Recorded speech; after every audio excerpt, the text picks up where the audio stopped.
अस्सलामु अलैकुम वरहमतुल्लाहि वबरकातुहू। रब्बि इश्रह ली सदरी वयस्सिर ली अमरी वहलुल उक़्दतम मिन लिसानी यफ़क़हू क़ौली। आज मैं बात करने वाली हूँ उस टॉपिक पे जो वर्ड या जो टर्म कह सकते हैं कि बहुत टाइम से हम सुनते आ रहे हैं और बहुत आम है, वायरल है,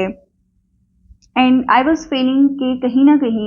ये कॉम्प्लिकेटेड हो गई है या लोगों ने इसको कॉम्प्लिकेटेड बना दिया है। मैंने बहुत पहले भी कुरान पाक में ये पढ़ी, तब मैंने इस चीज़ को इस पे वीडियो नहीं बनाई या बात नहीं की। Okay, it was I was just reading Quran पाक एंड तफसीर जो भी है, तो उसमें ये वर्ड उस टाइम भी मैंने पढ़ा and it was at that time was interesting for me कि किस तरह से टर्म्स यूज़ हुई हैं और किस तरह से चीज़ों को तशबीह दी जाती है, और वो उनका एक मतलब नहीं होता, बहुत डीप मीनिंग्स होते हैं। तो मैं बात कर रही हूँ वर्ड तागूत के बारे में।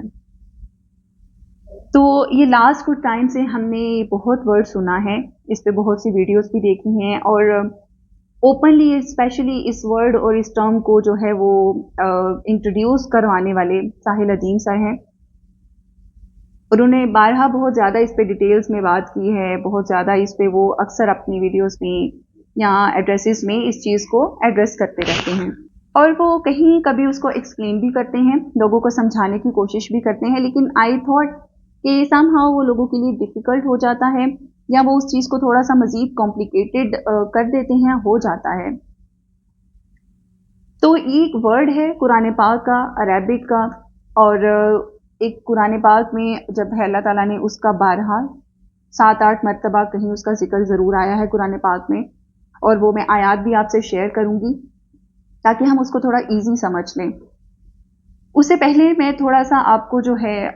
जब आयात शेयर करके फिर मैं उस पर थोड़ा सा बताऊंगी, सिंप्लीफाई करेंगे हम इसको कि असल में है क्या और हमने उसको बस फॉलो करना है। ये उन्हीं तमाम अहकामात में से अल्लाह ताला के एक हुक्म है और एक चीज़ है, और वो हम आम जिंदगी में जो ऑलरेडी कर रहे हैं उसको ही मज़ीद उसको थोड़ा डिटेल में हमने उसको फॉलो करना है। तो सूरह नमल आयत नंबर 36 में अल्लाह ताला इरशाद फरमाते हैं, हमने हर उम्मत में एक रसूल भेजा है और उसके ज़रिए सबको खबरदार कर दिया है कि अल्लाह ताला की बंदगी करो और तागूत की बंदगी मत करो। बस उसके बाद इनमें से किसी को अल्लाह ने हिदायत बख्शी और किसी पर जलालत मुसल्लत हो गई। फिर ज़रा ज़मीन में चल फिर कर देख लो कि झुटलाने वालों का क्या अंजाम होता है। तो इस आयत में भी अल्लाह ताला ने हमें वाज़े बताया है कि रसूलों के ज़रिए हमें किस चीज़ की जो है वो तबलीग की गई है कि अल्लाह ताला की बंदगी करो और तागूत को मत पूजो, तागूत की बंदगी मत करो। तो तागूत बेसिकली सिंपल वर्ड में उसका मतलब शिर्क है। जिस भी चीज़ को आप शिर्क में ले आते हैं उसको तागूत कहा गया है। अब उस टाइम में जब आयात आई तो लोग बुतों की पूजा करते थे, तो यहाँ पे तागूत उन बुतों को भी कहा गया है कि अल्लाह ताला की बंदगी करो, गैरुल्लाह किसी भी ऐसी चीज़, किसी पत्थर, आग, किसी चीज़ को मत पूछो, वो भी तागूत हैं। फिर सूरह ज़ुमर आयत नंबर 17 और 18 में अल्लाह ताला इरशाद फरमाते हैं, बखिलाफ इनके जिन लोगों ने तागूत की बंदगी से इज्तनाब किया और अल्लाह की तरफ रजू कर लिया, उनके लिए खुशखबरी है। बस ए नबी बशारत दे दो मेरे उन बंदों को जो बात गौर से सुनते हैं और उसके बेहतरीन पहलुओं पर अमल करते हैं। ये वो लोग हैं जिनको अल्लाह ने हिदायत बख्शी है और यही दानिशमंद हैं। सूरह निसा आयत नंबर 51-52 में अल्लाह ताला इरशाद फरमाते हैं, क्या तुम उन लोगों को नहीं देखा जिन्हें किताब के इल्म में से कुछ हिस्सा दिया गया और उनका हाल ये है कि जिब्बत और तागूत को मानते हैं और काफिरों के मुतल्लिक कहते हैं कि ईमान वालों से तो यही ज्यादा सही रास्ते पर हैं। ऐसे ही लोग हैं जिन पर अल्लाह ने लानत की है और जिस पर अल्लाह लानत कर दे फिर तुम उसका कोई मददगार नहीं पाओगे। तो इस आयत में अल्लाह ताला ने वाज़े फिर बता दिया है कि जो तागूत की पैरवी करता है उस पर अल्लाह की लानत होती है। तो फिर तागूत यहाँ पे मतलब को इसको कॉम्प्लिकेटेड करने की ज़रूरत नहीं। ये वर्ड एक थोड़ा हैवी वर्ड लगता है, मुश्किल लगता है, लेकिन इट्स वेरी सिंपल कि कोई भी ऐसी चीज़ जिससे हम शिर्क करें, किसी भी ऐसी चीज़ को जो अल्लाह ताला की बराबरी पर ले आए, अल्लाह ताला के साथ उसकी बराबरी करें या उससे ज़्यादा उसकी जो है वो पूजा करने लगे या उसके पीछे भागने लगे, तो वो हमारे लिए तागूत है। अब जब उस टाइम पे बात थी कि लोग बुतों की पूजा करते थे, तो तागूत उससे हो गया। लेकिन बेसिकली तागूत जो है, हर वो चीज़, हर वो इंसान जिसको हम अल्लाह ताला की मोहब्बत, अल्लाह ताला की बराबरी में ले आए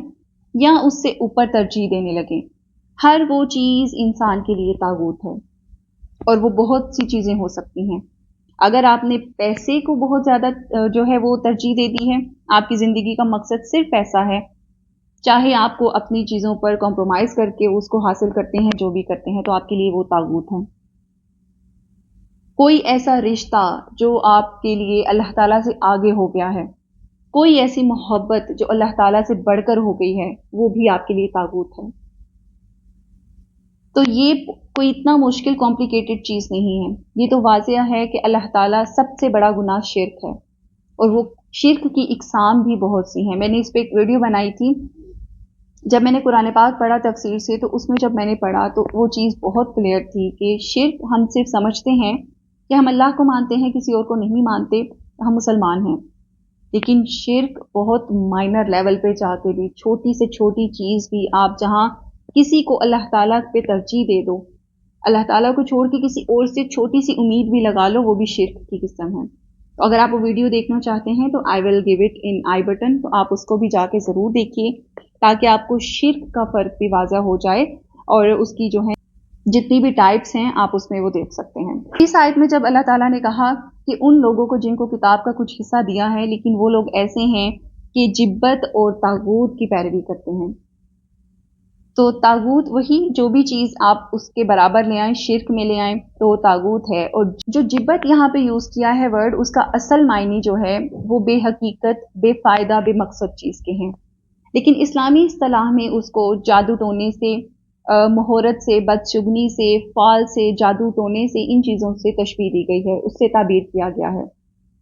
कि ऐसा कोई भी काम जो बेफ़ायदा है, बेहकीकत है, जिसकी कोई हकीकत नहीं, लेकिन हम उन चीज़ों के पीछे भागते हैं, उन चीज़ों से मदद तलब करते हैं, तो ये उन चीज़ों को जिब्बत कहा गया है। फिर सूरह माइदा आयत नंबर 60 में अल्लाह ताला इरशाद फरमाते हैं,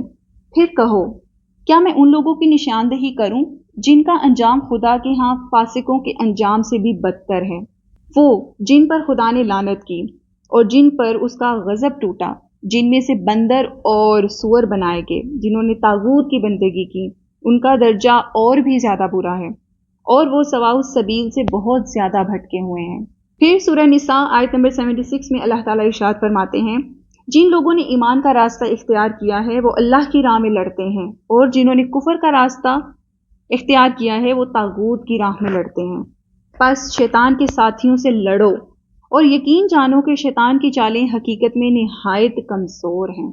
तो देखिए, कुरान की आयतें जो हैं उनका पस मंज़र हर आयत का डिफरेंट होता है, उस कॉन्टेक्स्ट में बात की गई होती है,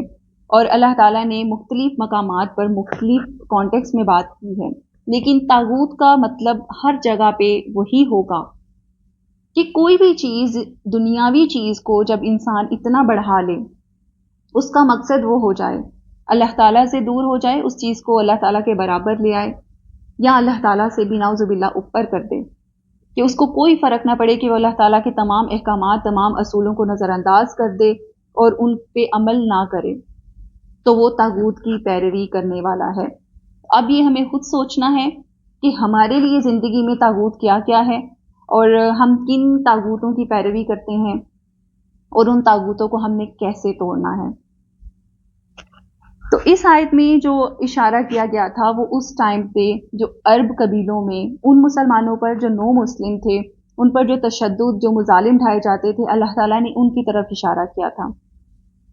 कि वो लोग जो अल्लाह की राह में लड़ते हैं, उनकी हिफाजत करते हैं, और एक वो लोग हैं जो शैतान के रास्ते पर हैं, जो कफ़ार हैं, और जो शैतान के रास्ते पर चल के लड़ते हैं। और वो मजलूम मुसलमान वो इस हालत में भी नहीं थे कि वो हिजरत कर सकते या अपने खिलाफ जो है या अपने डिफेंड में कोई जो है वो अमल कर सकते, तो ये आयत अल्लाह ताला ने उनके लिए उतारी थी। तो यहाँ पे ये भी सोचने का मुकाम है कि आज उम्मत मुसलमा कहाँ खड़ी है, वो कहाँ कफ़ार के खिलाफ लड़ते हैं और अपने मुसलमान बहन भाइयों की हिफाजत कर रहे हैं। تو اس ٹائم کی آیتیں ہر وقت کے لیے جو ہیں وہ مماثلت رکھتی ہیں، ان میں جو سبق، ان میں جو حکم دیا گیا ہے وہ ہمیشہ کے لیے ہے۔ پھر سورہ بقرہ آیت نمبر 256 میں اللہ تعالیٰ ارشاد فرماتے ہیں،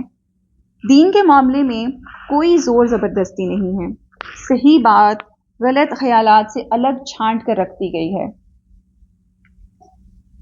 اب جو کوئی طاغوت کا انکار کرے، اللہ پر ایمان لے آیا، اس نے ایک ایسا مضبوط سہارا تھام لیا جو کبھی ٹوٹنے والا نہیں، اور اللہ سب کچھ سننے اور جاننے والا ہے۔ تو یہاں بھی اللہ تعالیٰ نے واضح بتا دیا ہے کہ جب ہم طاغوت کو چھوڑ کے، کسی بھی ایسی چیز کو چھوڑ کے اللہ کی طرف آتے ہیں تو وہ سب سے مضبوط سہارا ہے ہمارے لیے۔ قرآن پاک میں لغت کے اعتبار سے یا اس آیت میں ہر اس شخص کو طاغوت کہا گیا ہے جو اپنی بندگی سے تجاوز کر جاتا ہے، جو اپنی حدود سے تجاوز کر جاتا ہے اور ایک آقائی کے جو ہے وہ موڈ میں آ جاتا ہے اور اپنے آپ کو طاقتور سمجھتا ہے اور لوگوں پہ اتنا روب رکھے کہ لوگوں سے اپنی پیروی کروائے، تو یہ چیز بھی طاغوت سے تشبیہ دی گئی ہے۔ تو ہر وہ انسان جو اپنی حدود سے تجاوز کرے، اپنے آپ کی لوگوں سے عزت کروائے، اپنے آپ میں لوگوں کو منوائے، اپنا روب ڈالے، ظلم زیادتی کرے، یہ سب طاغوت ہے، سب طاغوت۔ تو اس کا مطلب کہ ہر وہ چھوٹا چاہے عمل ہو جسے ہم سمجھتے ہیں ہم دنیا کے اعتبار سے کر رہے ہیں، لیکن ہم اپنی حدود سے تجاوز کر رہے ہیں، ہم میں تکبر ہے، ہم میں کرپشن ہے، ہم میں پیسے کا لالچ ہے، دنیا کی محبت ہے، جو بھی چیز اللہ کی محبت سے ٹکرا رہی ہے وہ طاغوت ہے۔ تو امید کرتی ہوں میں نے تھوڑی سی کوشش کی کہ ہم قرآنی ریفرنس سے، قرآن کی آیات کے ریفرنس میں اور اس مطلب کا لغت اور اصطلاح کے حساب سے اس کو تھوڑا سا سمجھ لیں، تاکہ یہ ورڈ ہم اتنا کمپلیکیٹڈ نہ بنائیں کہ پتہ نہیں سب کہیں اس میں گم ہی ہو جائیں کہ یہ ہے کیا، کہ کیا چیز ہے کہ ہماری سمجھ سے ہی باہر ہو جائے، اور بجائے اس بحث میں پڑھنے کے اس ورڈ کو سمپلیفائی کیا جائے اپنی زبان میں، اپنی سمجھ کے مطابق۔ تو امید کرتی ہوں کہ یہ چیز تھوڑی سی میں سمپلیفائی کر سکی ہوں گی، ہمارے لیے فائدہ ہوگا، بہت آسانی سے ہم اسے سمجھ سکتے ہیں اور اپنی زندگیوں میں اپلائی کر سکتے ہیں۔ اللہ تعالیٰ ہم سب کو بتانے اور سننے سے زیادہ عمل کرنے کی توفیق عطا فرمائے۔ جزاک اللہ خیر۔